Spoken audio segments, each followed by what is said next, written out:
Selama tidak ada surat keputusan, PKS belum memiliki usungan dan belum menentukan siapa yang akan didukung.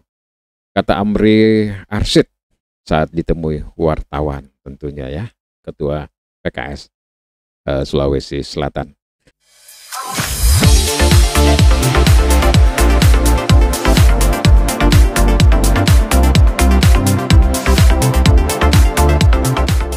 Assalamualaikum warahmatullahi wabarakatuh. Selamat bertemu kembali bersama saya Bang Elo di channel YouTube kami Obi Production, dan senang sekali tentunya di hari ini kami hadir kembali memberikan update informasi terkait dengan dinamika Pilgub Sulawesi Selatan.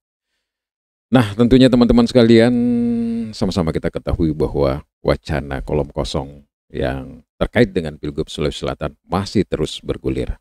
Nah, ini juga namanya demokrasi, inilah seninya demokrasi, dan tentu semua punya dinamika. Namun yang pasti bahwa teman-teman sekalian, apapun itu, yang pasti bahwa janur kuning belum terpasang. Nah, politik itu sangat dinamis, semuanya masih bisa terjadi perubahan-perubahan. Jangankan 1 bulan, 1 hari saja, bahkan jam bisa berubah. Nah, kita lihat bagaimana dinamikanya ke depan saja, teman-teman sekalian. Nah, hari ini saya ingin memberikan informasi apa yang dimuat. Jadi saya lansir dari Rakyatku Sulsel. Pada hari ini merilis hari Rabu ya, tanggal 31 Juli tahun 2024. Terkait dengan Pilgub Sulsel tentunya. Nah, PKS Sulsel optimis tak ada kolom kosong di Pilgub. Nah, ini judul yang ditulis oleh Rakyatku Sulsel. Nah, menarik juga ini teman-teman, judulnya ini jadi semakin ramai saja ini. Oke, di dalam berita yang dimuat oleh Rakyat Sulsel ini, teman-teman sekalian, Ketua Dewan Pimpinan Wilayah DPW Partai Keadilan Sejahtera PKS bakal memperjuangkan agar tidak ada kolom kosong pada pemilihan Gubernur Sulawesi Selatan mendatang. Itu katanya ya. Dan dia akan berjuang, PKS Sulawesi Selatan akan berjuang sampai ke Dewan Pimpinan Pusat atau DPP. Masih lanjut teman-teman sekalian, saat ini DPP belum mengeluarkan rekomendasi kepada salah satu bakal calon gubernur. Jadi belum ada rekomendasi yang dikeluarkan oleh PKS terkait dengan bakal calon gubernur di Sulawesi Selatan. Meskipun mencuat kabar bahwa Andi Sudirman Sulaiman dan Fatmawati Rusdi akan menerima rekomendasi dari PKS. Ya, semua bisa terjadi ya, tapi yang pasti nantinya itu adalah rekomendasi yang dipakai mendaftar di KPU. Kemudian tanda kutip ini ya, Pilgub sampai saat ini belum ada keputusan karena patokan kami ada pada surat tugas. Selama tidak ada surat keputusan, PKS belum memiliki usungan dan belum menentukan siapa yang akan didukung, kata Amri Arsyid saat ditemui wartawan tentunya ya. Jadi saya ulangi lagi, Amri Arsyid, Ketua PKS Sulawesi Selatan. Nah, teman-teman sekalian, perlu saya sampaikan bahwa PKS ini memiliki 7 kursi di DPRD Provinsi Sulawesi Selatan. Ada 2 sebenarnya yang jadi juru kunci di sini yang bisa menjadi penentu apakah terjadi kolom kosong atau head to head.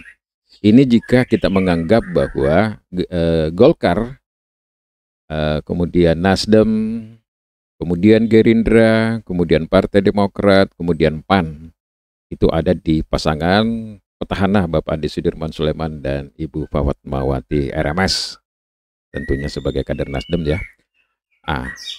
Kenapa saya bilang demikian? Karena kita dapat informasi bahwa hampir dipastikan PDIP dan P3 itu sudah ada 14 kursi.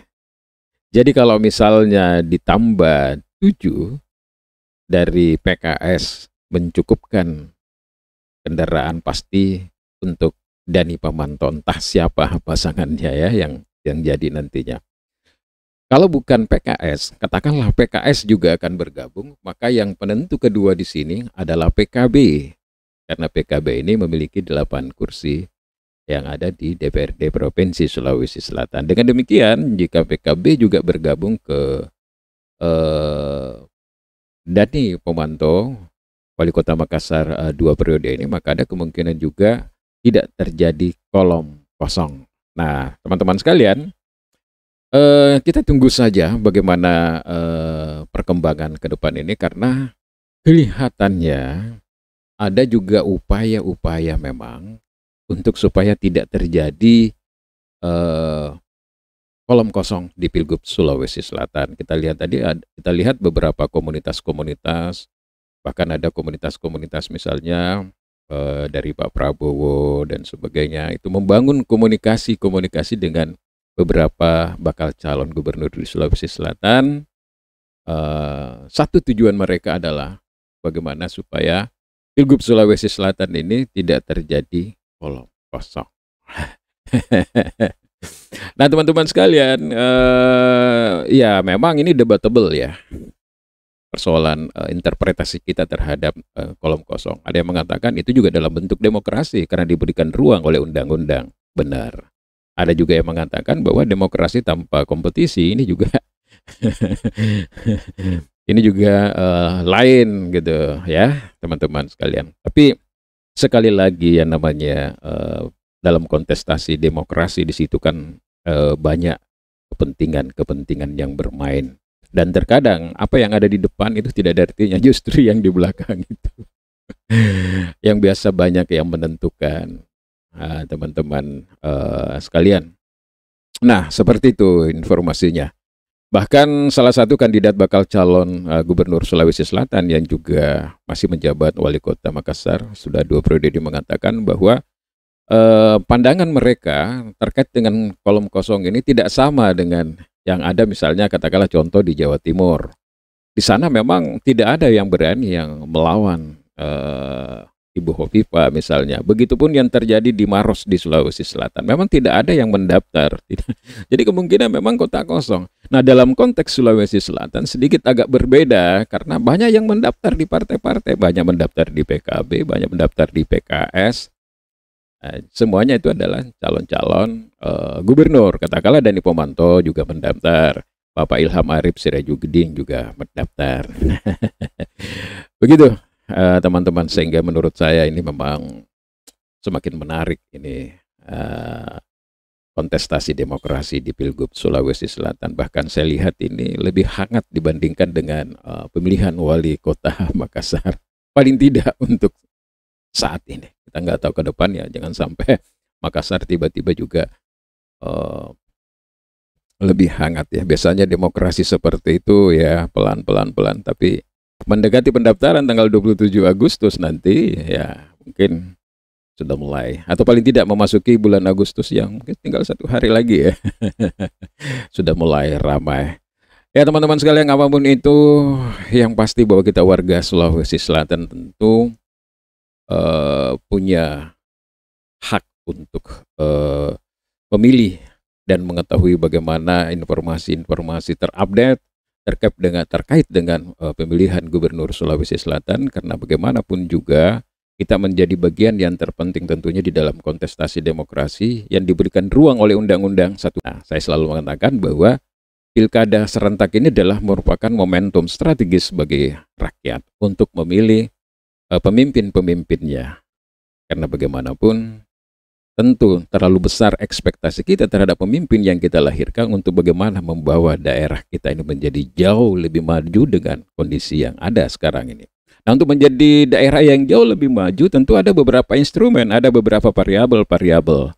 Nah, variabel-variabel yang dimaksudnya salah satunya itu tadi punya kapasitas, punya kompetensi, punya skill di bidang pemerintahan, misalnya punya rekam jejak, track record yang baik. Nah, itu adalah beberapa kriteria sederhana sebenarnya, dan itu umum ya untuk kita semuanya. Tetapi paling tidak, di mana masih banyak ada keraguan dengan melihat bagaimana demokrasi selama ini dibumbui dengan money politik dan sebagainya. Tapi paling tidak masih ada harapan untuk mau melihat bagaimana kontestasi demokrasi ini betul-betul bisa melahirkan pemimpin-pemimpin yang memang dianggap mampu, punya kemampuan. Itu barangkali teman-teman sekedar informasi update untuk hari ini, apa yang disampaikan oleh PKS melalui Rakyat Sulsel. Mudah-mudahan ada manfaatnya untuk kita semua, dan ikuti terus channel kami karena kami akan memberikan informasi-informasi yang terupdate, terutama selama 4 bulan ke depan ini terkait dengan pilkada serentak, baik secara nasional maupun yang ada di regional.